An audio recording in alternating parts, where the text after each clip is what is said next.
कहानी की शुरुआत होती है विलियम ट्रेनर नाम के एक आदमी से, जिसकी जिंदगी देखने में बिल्कुल परफेक्ट लग रही थी। वो बहुत अमीर है, एक खूबसूरत गर्लफ्रेंड है उसकी। लेकिन फिर एक सुबह सब कुछ बदल गया जब वो बारिश में ज्यादा ध्यान न देते हुए काम पर जाने के लिए लेट हो रहा था। वो एक कॉल में इतना बिजी था कि ध्यान न देते हुए उसने सड़क पर टैक्सी रोकने की कोशिश की। तभी एक हॉर्न बजा जिससे उसकी आंखें चमकी और अचानक से टायर्स के जोर से घिसने की आवाज सुनाई दी। इसके बाद हमें लुइजा क्लार्क नाम की एक लड़की दिखाई जाती है, जो एक बहुत ही चुलबुली और हंसमुख लड़की है। उसके चेहरे पर हमेशा मुस्कान रहती है। वो कैफे में एक वेट्रेस है। अपने चटकीले रंगीन कपड़ों में वो चेहरे पर मुस्कान लिए कैफे में कस्टमर्स को कॉफी, चाय, केक्स वगैरह सर्व करती है। उसे अपनी जिंदगी में बहुत कुछ नहीं चाहिए, उसकी ठीक कट रही थी। लेकिन फिर एक दिन कैफे बंद हो गया और उसके बॉस ने माफी मांगते हुए कहा कि अब तुम्हारी नौकरी भी नहीं रहेगी। फिर हम लुइजा को उसके घर पर देखते हैं, जो बहुत मिडिल क्लास था। सब लोग काम करते थे लेकिन फिर भी मुश्किल से बस गुजारा चल रहा था। फिर रात के खाने पर इस बात को लेकर बहस हुई, लेकिन लुइजा की माँ को यकीन था कि वो जल्दी ही कुछ नया ढूंढ लेगी।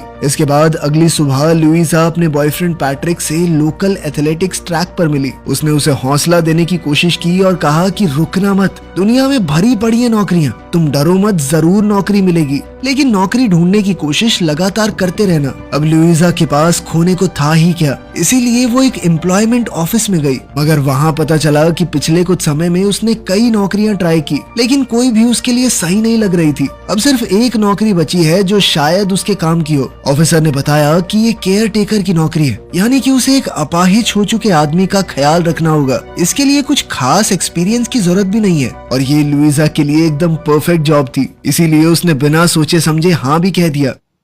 फिर अगले दिन लुइजा नौकरी के इंटरव्यू के लिए गई। वो जगह एक पुराने समय का महल था। इससे ये भी पता चल रहा था कि यहाँ रहने वाले लोग बेहद अमीर हैं। ये सब चकाचौंध देखकर लुइजा का मिडिल क्लास दिमाग थोड़ा नर्वस हो गया। उसके इंटरव्यू की शुरुआत थोड़ी ऑकवर्ड रही। उसके इंटरव्यू के दौरान उसकी स्कर्ट भी थोड़ी फट गई। लुइजा अक्सर ऐसी बेवकूफियां करती रहती है। कमिला ट्रेनर, जो कि उसका इंटरव्यू ले रही थी, वो औरत बहुत ही शाही और रॉयल पर्सनैलिटी वाली थी। उसके सामने लुइजा की उलझुल हरकतें बहुत अजीब लग रही थी, लेकिन लुइजा बेचारी आदत से मजबूर बिना रुके बड़ बोलती रही। उसका खुद पर कंट्रोल ही नहीं था और धीरे धीरे उसकी बातों से कमिला ने उसकी सादगी और मासूमियत का पता लगाया। लुइजा को लगा था कि मुझे नौकरी नहीं मिलने वाली, लेकिन तभी कमिला ने पूछा कि क्या वो तुरंत काम शुरू कर सकती है। ये सुनते ही लुइजा बहुत खुश हो गई। इसके बाद कमिला ने लुइजा को पूरा घर दिखाया। वहाँ उसने बताया कि ये जॉब असल में उसके बेटे के लिए है, जो 2 साल पहले हुए एक हादसे के बाद हैंडीकैप बन गया था। उसकी नौकरी की छोटी छोटी बारीकियां समझाते हुए कमिला ने साफ कर दिया कि लुइजा का काम एक पेड केयर टेकर का नहीं है, उससे ज्यादा उसे एक दोस्त बनना होगा जो विल के साथ समय बिताए, बातें करे। हालांकि ये बात थोड़ी अजीब लगी उसे, लेकिन लुइजा फिर भी खुश थी कि चलो नौकरी तो मिली।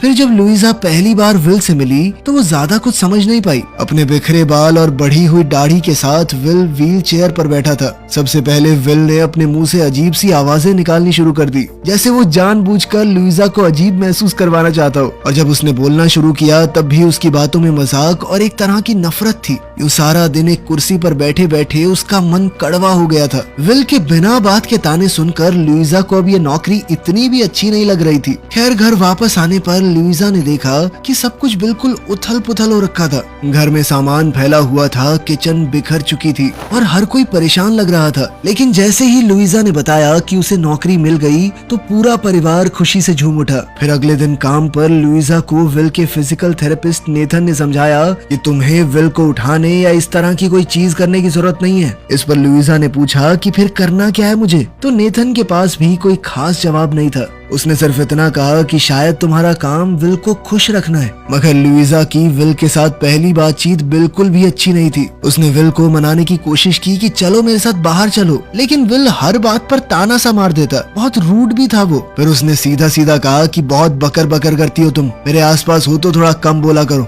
इससे अपनी लुइजा का मन और थोड़ा खट्टा हो गया। लुइजा ने कोशिश बहुत की कि दिखाए ना कि उसे बुरा लगा है, लेकिन उसके चेहरे पर ये साफ दिख रहा था। फिर हम देखते हैं कि वो गार्डन में अकेली बैठकर लंच करती थी, सबसे अलग, खास करके विल से। इतनी बुरी शुरुआत के बावजूद लुइजा ने नौकरी छोड़ने की बजाय काम करने का फैसला किया। हर दिन वो अपने रंगीन कपड़ों में आती और पूरी कोशिश करती कि विल को थोड़ा आराम और खुश महसूस करवा सके। हर दिन विल उसे देखकर और ज्यादा कंफ्यूज लगने लगता। वो सोच रहा था कि क्योंकि इस लड़की को बिल्कुल बेइज्जती महसूस नहीं होती या सेल्फ रिस्पेक्ट है ही नहीं इसमें। इसी बीच लुइजा अपनी बहन ट्रीना के साथ विल के बारे में बात कर रही थी। धीरे धीरे बात ट्रीना पर आ गई, जहाँ उसने बताया कि वो दोबारा अपनी पढ़ाई शुरू करने के बारे में सोच रही है। मगर ये सुनकर लुइजा परेशान हो गई, क्योंकि इसका मतलब था कि उसे घर पर रुककर अकेले ही मम्मी पापा का ध्यान रखना होगा। ट्रीना को भी उसके लिए बुरा तो लग रहा था, लेकिन उसके पास कोई चारा भी नहीं है। उसके लिए ये करना जरूरी था और लुइजा ये समझ रही थी।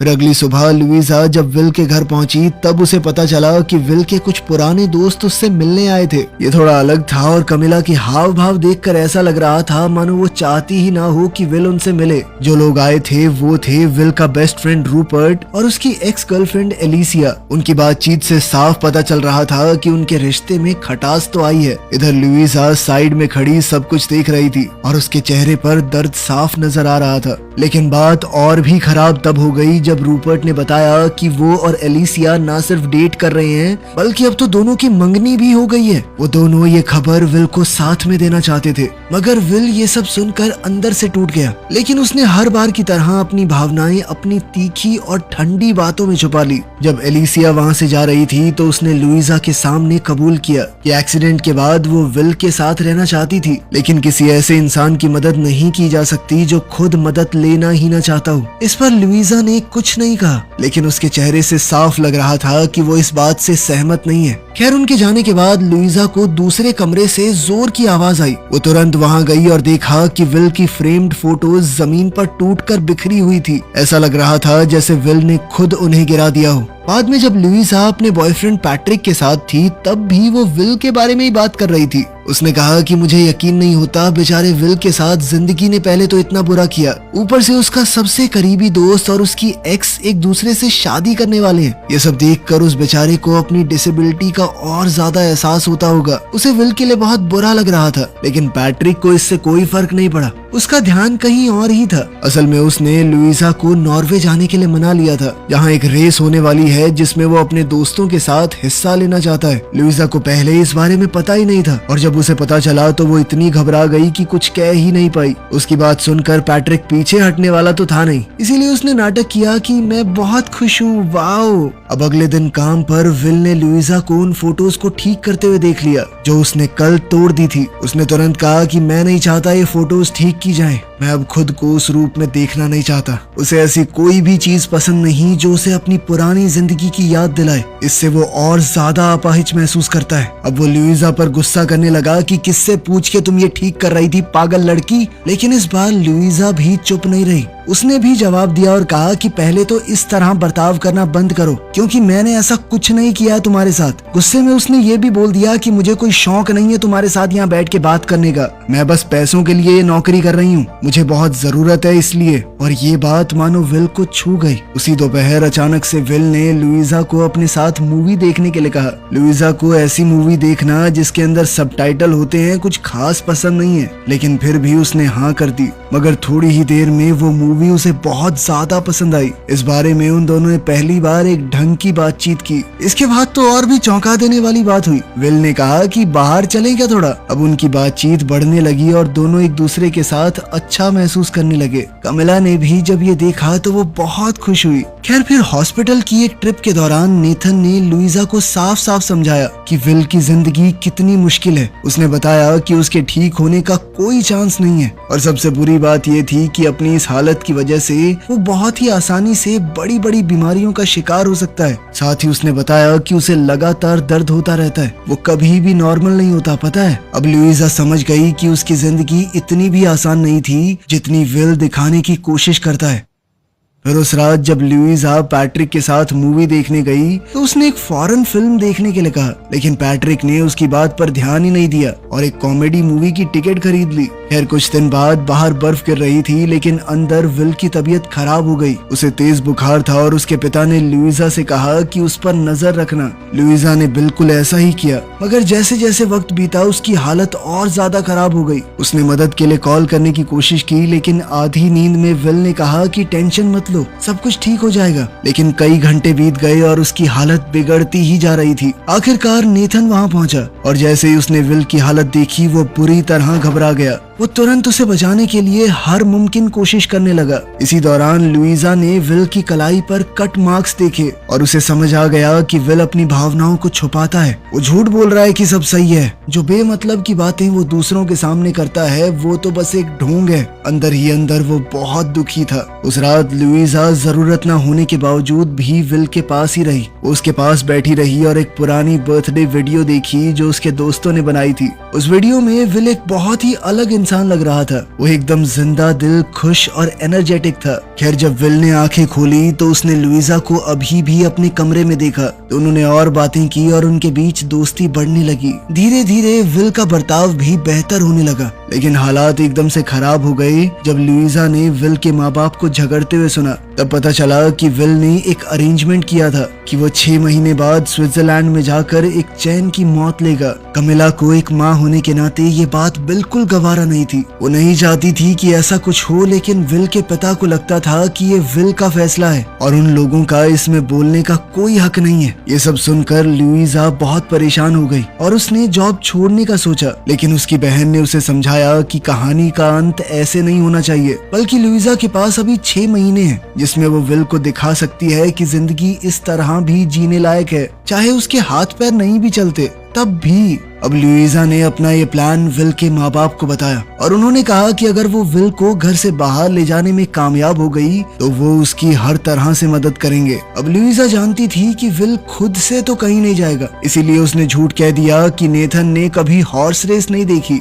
वो जाना चाहता है वहाँ। फिर जब दोनों वहाँ पर गए तो लुइजा बहुत एक्साइटेड थी, लेकिन तभी अचानक विल की व्हील चेयर मिट्टी में फंस गई। इससे विल को शर्मिंदगी महसूस हुई, लेकिन फिर कुछ लोगों ने आकर उसकी मदद की। इस छोटी सी दिक्कत के बाद भी सब ठीक लग रहा था और विल अब थोड़ा एंजॉय भी कर रहा था। लेकिन बाद में वो लोग एक रेस्टोरेंट में गए जहाँ उन्हें सर्व करने से मना कर दिया गया, जिसके बाद लुइजा ने वहाँ पर तमाशा खड़ा कर दिया। इससे विल थोड़ा शर्मिंदा हो गया और उसका पूरा दिन खराब गया। मगर हार ना मानने का फैसला करते हुए लुइजा ने विल को बताया कि मेरे पास मोजार्ट कॉन्सर्ट की टिकट्स हैं, क्योंकि वो कभी भी किसी ऐसे कॉन्सर्ट में नहीं गई। विल पहले तो जाना नहीं चाहता था, लेकिन फिर थोड़ी हिचकिचाहट के बाद वो मान गया। उस रात लुइजा बहुत अच्छे से तैयार हुई और वो बेहद सुंदर भी लग रही थी। विल ने भी एक सूट पहन लिया, दोनों साथ में बिल्कुल जच रहे थे। वो रात बहुत अच्छी रही और विल शो से ज्यादा लुइजा के साथ होने की खुशी महसूस कर रहा था। उसे ये सब इतना पसंद आया कि जब वो घर लौट रहे थे तो उसने कहा कि थोड़ी देर और गाड़ी में बैठकर म्यूजिक सुनते हैं। इस पर लुइजा ने तुरंत हाँ कर दी। फिर कुछ दिन बाद लुइजा ने अपने बर्थडे पर विल को अपने घर डिनर के लिए बुलाया। डिनर एकदम बढ़िया जा रहा था, लेकिन फिर पैट्रिक वहाँ आ गया और उसकी विल के लिए जलन साफ दिख रही थी। विल ने भी ये देखा और जानबूझकर और मस्करी करने लगा। वो लुइजा के साथ फ्लर्ट करने लगा ताकि पैट्रिक को और गुस्सा दिला सके। खैर फिर एक चिढ़े हुए पैट्रिक ने लुइजा को एक काफी अजीब सा नेकलेस गिफ्ट किया, जिसे लुइजा ने जानबूझकर नाटक करते हुए ऐसा दिखाया कि वाओ कितना प्यारा है, जबकि विल ने उसके लिए एक खास स्टॉकिंग ली थी और लुइजा को वो सच में बेहद पसंद आई, इतनी कि वो खुशी से नाचने लगी। फिर अगले दिन विल लुइजा को पास के एक किले का टूर करवाने ले गया। वहाँ उसने लुइजा को अपनी सबसे पसंदीदा जगह के बारे में बताया, जो थी पेरिस, और वहाँ का एक छोटा सा कैफे जहाँ वो पहले कई बार जाया करता था। लुइजा ने उससे कहा कि वहीं चलते हैं ना, लेकिन विल ने उसे समझाया कि मैं वहाँ पर बिल्कुल उसी तरह से जाना चाहता हूँ जैसे पहले जाता था, ये बेकार सा शरीर लेकर नहीं। फिर घर वापस आकर लुइजा के पिता ने अपनी नई नौकरी मिलने का जश्न मनाया। पता चला कि विल के पिता ने उन्हें महल में मेंटेनेंस का काम दे दिया था। लुइजा खुश तो थी, लेकिन उसे थोड़ी चिंता भी हो रही थी कि कहीं ये नौकरी उसके पिता को गलत वजह से तो नहीं दी गई। तब विल ने उसे समझाया कि इसका मतलब सिर्फ इतना सा है कि तुम्हें अब सबके लिए चिंता करने की जरूरत नहीं है, अब वो थोड़ा अपने बारे में सोच सकती है। फिर आया रूपर्ट और एलिसिया की शादी का दिन, जहाँ विल और लुइजा एक साथ गए। शुरुआत थोड़ी अजीब थी, लेकिन धीरे धीरे सब नॉर्मल होने लगा। फिर लुइजा ने थोड़ी ड्रिंक ली और विल को लोगों के साथ घुलने मिलने के लिए कहा। इसके बाद विल की एक दोस्त मैरी ने एलिसिया की बुराई करते हुए कहा कि उसने वक्त आने पर तुम्हें छोड़ दिया। उसने कहा कि विल एक खास इंसान है और लुइजा को खुश होना चाहिए कि उसे विल मिला। लुइजा भी उसकी इस बात से सहमत थी और ये दिखाने के लिए वो विल को डांस फ्लोर पर ले गई। लोग उन्हें देख रहे थे, लेकिन उन्हें किसी से कोई फर्क नहीं था। फिर रात का अंत हुआ जब विल सड़क पर व्हील चेयर को तेज भगा रहा था और लुइजा उसकी गोद में बैठी थी। वो दोनों साथ में हंसते हुए एंजॉय कर रहे थे। फिर अगले दिन विल की माँ को टेंशन हो गई कि वो पूरी रात बाहर था और नेथन को भी ये बात सही नहीं लगी कि विल ने शराब पी थी। लेकिन दोनों ने एक बदलाव महसूस किया कि विल पहले से ज्यादा खुश लग रहा है। इसके बाद हम पैट्रिक और लुइजा को साथ में ट्रेनिंग करते हुए देखते हैं। दौड़ते हुए जब वो अपनी हॉलिडे प्लान कर रहे थे तब लुइजा को याद आया कि उस वक्त तो मुझे विल के साथ रहना है, देखो तुम्हें अकेले ही जाना पड़ेगा। ये सुनकर पैट्रिक गुस्से से फट गया। उसे लग रहा था कि लुइजा उससे ज्यादा समय तो विल को देती है। लुइजा ने उसे समझाने की कोशिश की कि ये जरूरी है, लेकिन पैट्रिक गुस्से में वहाँ से चला गया। उधर इतना सब होने के बावजूद भी लुइजा को पता चला कि विल अभी भी अपनी बात पर अड़ा हुआ है। उसने स्विट्जरलैंड जाने का प्लान कैंसिल नहीं किया, लेकिन उसने सोचा कि अगर वो एक लास्ट चांस दे तो शायद उसका मन बदल सकती है। तो अब उसने एक बड़ा हॉलिडे प्लान किया। पूरी जान लगाकर वो विल की जिंदगी बचाना चाहती थी। खैर, जाने से एक रात पहले पैट्रिक ने लुइजा को सरप्राइज दिया, लेकिन जब उसे पता चला कि लुइजा उसके साथ नहीं विल के साथ छुट्टियों पर जा रही है तो वो और ज्यादा गुस्सा हो गया। उसे लग रहा था कि लुइजा उसे धोखा दे रही है। पैट्रिक बिना लुइजा की बात सुने वहाँ से निकल गया। खैर, उन दोनों का हॉलिडे एकदम परफेक्ट जा रहा था। वहाँ का मौसम एकदम खूबसूरत था और दोनों ने अपना दिन पूल और बीच के पास एंजॉय किया। फिर रात को जब बाहर तूफान चल रहा था तो लुइजा ने विल की बेड पर लेटने में मदद की, लेकिन फिर मानो वो पल वहीं थम गया और वो उसके पास आकर लेट गई। सब कुछ भूल कर वो एक दूसरे के करीब आए और दोनों ने एक दूसरे को चूम लिया। वो पल बेहद खूबसूरत और हर तरह से परफेक्ट था। अगले दिन भी सब कुछ उतना ही अच्छा था और लुइजा खुद को बहुत खुश महसूस कर रही थी। लेकिन उस रात जब उसने अपने दिल की बात विल से कही तो सब कुछ उल्टा पड़ गया। विल ने कहा कि मैं भी तुमसे प्यार करता हूँ, लेकिन उसने साफ कह दिया कि वो अपना इरादा नहीं बदलेगा। वो स्विट्जरलैंड अभी भी जाना चाहता था। लुइजा का दिल टूट गया और उसने कहा कि तुम कितने खुदगर्ज हो, लेकिन विल ने उसे समझाया कि वो ऐसी जिंदगी नहीं जी सकता, ये उसकी जिंदगी नहीं है। इसके अलावा विल ये भी नहीं चाहता था कि आगे चलकर लुइजा उन सब चीजों के लिए उससे नफरत करने लगे जो वो अपनी इस हालत की वजह से उसे कभी नहीं दे पाएगा।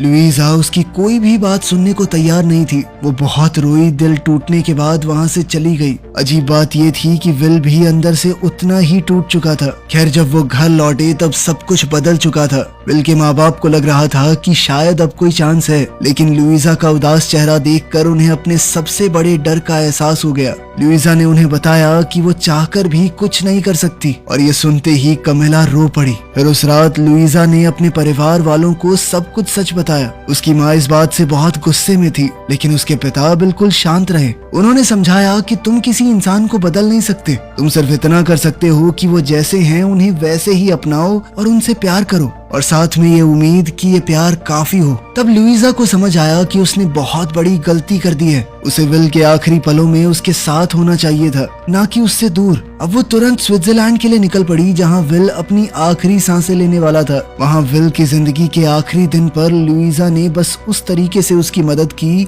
जो वो जानती थी। वो उसके साथ बेड पर लेट गई और दोनों एक दूसरे को पकड़कर चुपचाप लेटे रहे। ये उनके लिए बेहद खूबसूरत पल था। फिर कुछ दिन बाद हम देखते हैं कि लुइजा पेरिस में थी। वो उसी छोटे से कैफे में थी जिसके बारे में विल ने उसे बताया था कि वो उसकी फेवरेट जगह है। फिर हम सुनते हैं कि विल ने लुइजा के लिए एक आखिरी गुड बाय लेटर छोड़ा था। उस लेटर में विल ने दिल से लुइजा का शुक्रिया अदा किया और फिर उसे जिंदगी में आगे बढ़ने को कहा। साथ ही लेटर में ये भी लिखा था कि उसने लुइजा के लिए एक बड़ी जायदाद छोड़ी है। अब उसके पास इतना था कि वो आखिरकार बिना किसी की जिम्मेदारी उठाए अपनी जिंदगी खुद के लिए जी सकती है। आखिर में लुइजा पेरिस की सड़कों पर घूम रही थी, जहाँ उसके सामने एक